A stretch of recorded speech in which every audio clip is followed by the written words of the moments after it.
In my quest to explore all things intertwined with peak oil, I met with Duncan Crary, host of the audio program Kunstlercast.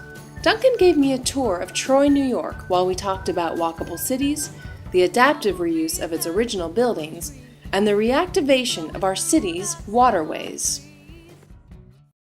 Well, Chris, we're in downtown Troy, New York, in a place called Monument Square. It's a beautiful... There it is, the monument.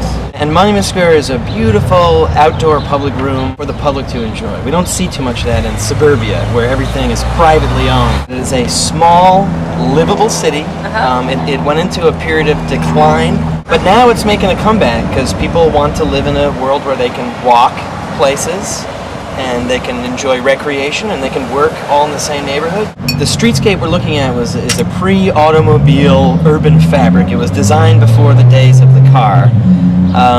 So the streets are a little bit more narrow than you would see in a more modern street. Cities like this, and they're all over upstate New York and Pennsylvania, and there are a lot of small cities that are just waiting to be reactivated, and they're very pleasant. Where are we, Duncan? Well, I've taken you to the Uncle Sam Atrium in downtown Troy, which is one of these horrible shopping malls that everyone thought were the cat's meow in the 1960s.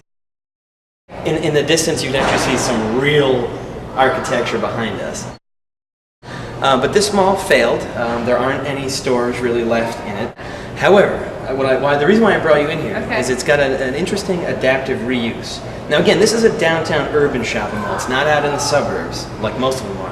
But this is now the winter home of the Troy Farmers Market. It's where I get not all of my food, but a good portion of it. So I just wanted to sort of show people that, you know, it does get utilized in a progressive way. Yeah, you can salvage some of this horrible stuff. But you had mentioned something, though, that I think is a great idea. You could probably grow food in this place, too. You could probably turn it into a greenhouse. Probably we could grow citrus. You know, it's so hot in here.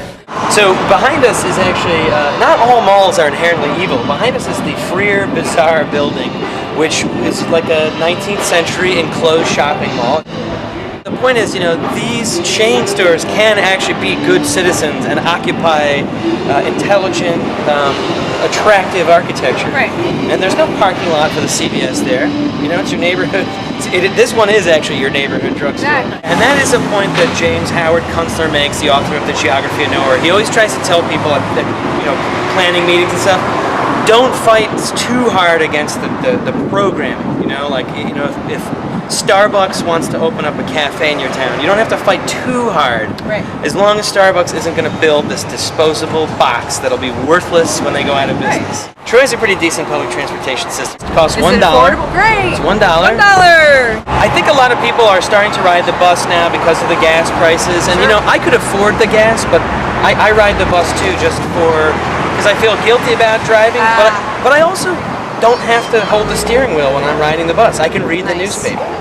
And I think it's a very pleasurable way to get around. And I think a lot of people are starting to realize that. And the more people who start riding the bus, maybe the buses will become more pleasant. Okay, Chris, so this is the Hudson River. Woo! I go out paddling all the time here. I see beavers, I see bald eagles, I see, you know, turtles, and an abundance of fish. Originally, rivers used to be the highway. Right. That's why a lot of cities, especially here in New York and other places, there's all these cities along the river.